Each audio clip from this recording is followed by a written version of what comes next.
구독을 통해 매주 새로운 내용을 받아보세요. 위 종목들은 우리 시장이 대세 상승의 흐름 속으로 나아갈 적에 상승세의 가장 중심부에 놓일 수 있는 종목으로 다른 어떤 종목보다 관심을 갖고 지켜봐야 할 종목군이다.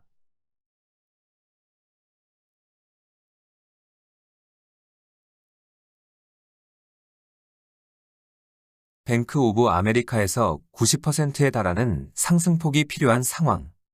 현재 나스닥 시장은 추세적인 하락 과정의 1단계 하락 과정을 마감하고 2단계 하락 과정으로 진입할 수 있는 상황에 놓여 있다.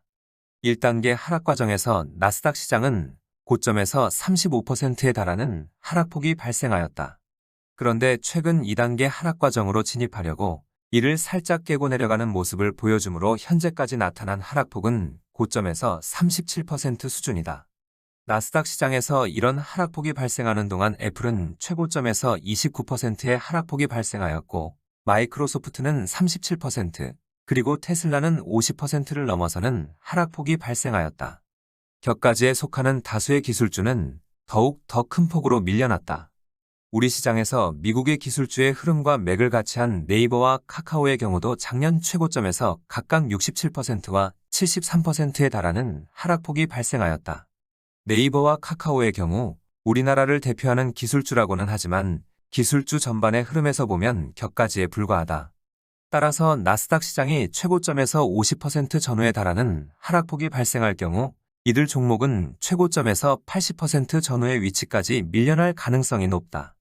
현재까지 나타난 하락폭만 비교하여 보면 미국의 기술주의 흐름을 이끌어 나아가는 애플의 경우 나스닥 시장의 하락폭인 37%에도 크게 미치지 못하는 하락폭이 발생한 상태이다.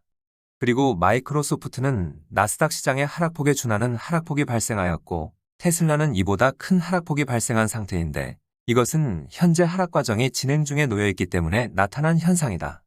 나스닥 시장이 2단계 하락 과정으로 나아가는 모습을 보여줄 경우 2단계 하락 과정에서는 상대적으로 하락폭이 적었던 애플을 중심으로 하는 기술주의 흐름의 중심부에 놓인 종목들이 집중적인 하락 압력을 받을 가능성이 높다. 최근 마이크로소프트와 구글의 하루 하락폭이 8에서 9%에 달하는 것도 이들 종목군의 잠재된 하락 압력이 그만큼 높기 때문에 나타난 현상으로 볼 수 있다. 그런데 나스닥 시장이 2단계 하락 과정으로 진입하지 않을 경우 이런 잠재된 하락 압력이 현실화되어 나타나지는 않는다. 나스닥 시장이 2단계 하락 과정으로 나아가는 것을 막아내려면 잠재적 하락 압력이 상당한 기술주의 흐름을 대표하는 종목들 스스로가 이를 막아내는 것은 현실적으로 어려운 상황이다. 새로운 상승 구도를 가동해야만 막아낼 수 있다. 2020년 3월 이후의 상승 과정을 통하여 기술주의 흐름을 대신할 수 있는 상승 구도를 갖추게 되었고 경기 관련주는 일본의 도요타 자동차가 금융주는 미국의 골드만삭스가 해당 흐름을 이끌어 나아갈 것이라 하였다. 종목들은 지난 1월 이후의 하락 과정을 통하여 도요타 자동차는 최고점에서 27%의 하락폭이 발생하였고 골드만삭스는 37%, 그리고 뱅크 오브 아메리카는 42%에 달하는 하락폭이 발생하였다. 해당 종목군들이 2020년 3월 이후의 상승 과정을 통하여 내면에 받고 있는 잠재적 하락 압력은 40% 전후였다.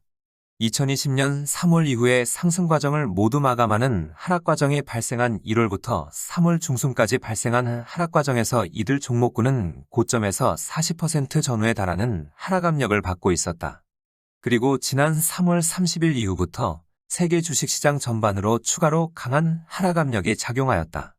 나스닥 시장이 3월 30일 이후 추가로 27%를 넘어서는 하락폭이 발생하므로 이들 종목군들도 추가로 강한 하락 압력이 작용한 것이다.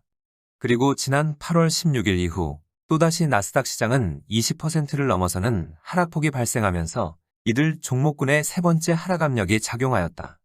그럼에도 불구하고 일본의 도요타 자동차는 최고점에서 27%의 하락폭에 그쳤고 골드만삭스와 뱅크 오브 아메리카의 하락폭 또한 37%와 42%에 그쳤다.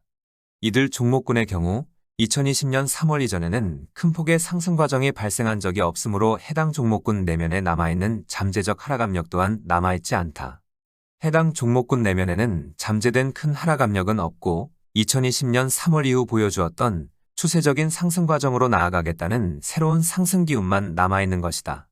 이들 종목군을 전면에 내세워 100%를 넘어서는 큰 장을 만들어내려고 할 경우 3단계 상승 과정을 거쳐 최고점에 도달하게 된다. 첫 번째 상승 시도가 1단계 상승 과정으로 시장 흐름을 이끌어 나가는 종목의 경우 1단계 상승 과정에서 저점에서 60에서 90%의 상승폭이 발생할 가능성이 높다. 도요타 자동차든 골드만삭스든 뱅크 오브 아메리카 등 어느 한 종목에서 이런 상승폭이 발생하게 되면 작년의 최고점을 큰 폭으로 넘어설 수 있다.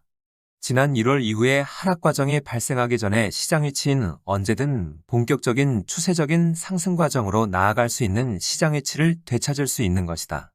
이번 하락을 멈추고 잠시 돌아서는 과정의 미국의 뱅크 오브 아메리카는 현재 저점에서 24%를 넘어서는 상승폭이 발생하였다. 좀처럼 밀려나지 않으려 하면서 상승세를 지속하려는 특징적인 모습을 보여주고 있어 이에 대한 긍정적으로 평가를 한 바 있다.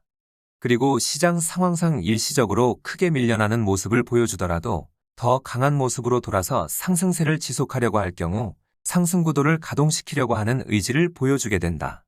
그리고 이런 모습을 반복하면서 추가 상승세가 이어질 경우 세계 주식시장에 관련된 종목들도 동일한 행보로 나아가면서 상승 구도가 가동되는 것이다. 그러나 아직은 이런 움직임이 미미한 상태라 별 의미를 둘 정도는 아니다. 중요한 것은 나스닥 시장이 2단계 하락 과정으로 나아가지 않아야만 하고 이를 결사코 막아내야만 하는 과정에 일부 긍정적인 조짐이 나타나고 있지만 시장 전반의 흐름은 여전히 불안정한 상태이다.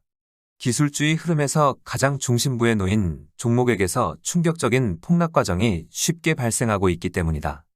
이런 불안정한 모습에도 세계 주식시장의 새로운 상승 구도를 이끌어 나아갈 종목들은 상승 구도를 가동시키기 위한 60에서 90%에 달하는 상승 과정의 노력을 계속하는지 지켜봐야 하겠다.